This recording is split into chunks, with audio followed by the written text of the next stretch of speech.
মা জননীরা রইল বইয়া তাদের গেলাম সালাম দিয়া বিপক্ষেতে শিল্পী যিনি গায়কেরও শ্রেষ্ঠ তিনি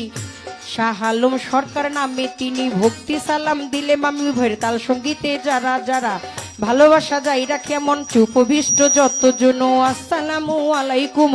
মা বাবা ওস্তাদ পীরে সালাম ভক্তি নত শিরে চিটাগাঙ্গে মাঝ ভান্ডারি যেই চরণে ধরলাম পারি আমার মজিব বাবার নামটি ধরে ওই চরণে রইলাম পরে যার হইতে দেওয়ান বাবলি সরকার স্রষ্টায় আমার বাবুল সরকার জন্মদাতা পিতাও তিনি উস্তাদ পিতা বাবারে মানিদা দা গুরু আনোয়ার দেওয়ান দরবারেতে লাখো সালাম কাকা গুরু রশিদ সরকার চরণেতে ভক্তি হাজার মাতালেরও পাক চরণে প্রেম ভক্তি নত শিরে মাসুমা বেগম মধুমালা মাথায় আমার হাত বুলাইবা শরীয়তপুর ডিস্ট্রিক্টে বাড়ি পালংয়েতে থানা ধরি চিকন্দি গ্রামটি জানি ওইখানেতেই কোর্ট কাচারি বর্তমানে বসত করি আদাবরে থানা ধরি 16 নম্বর রোডের পরে সুনির্বিল হাউজিং ধরে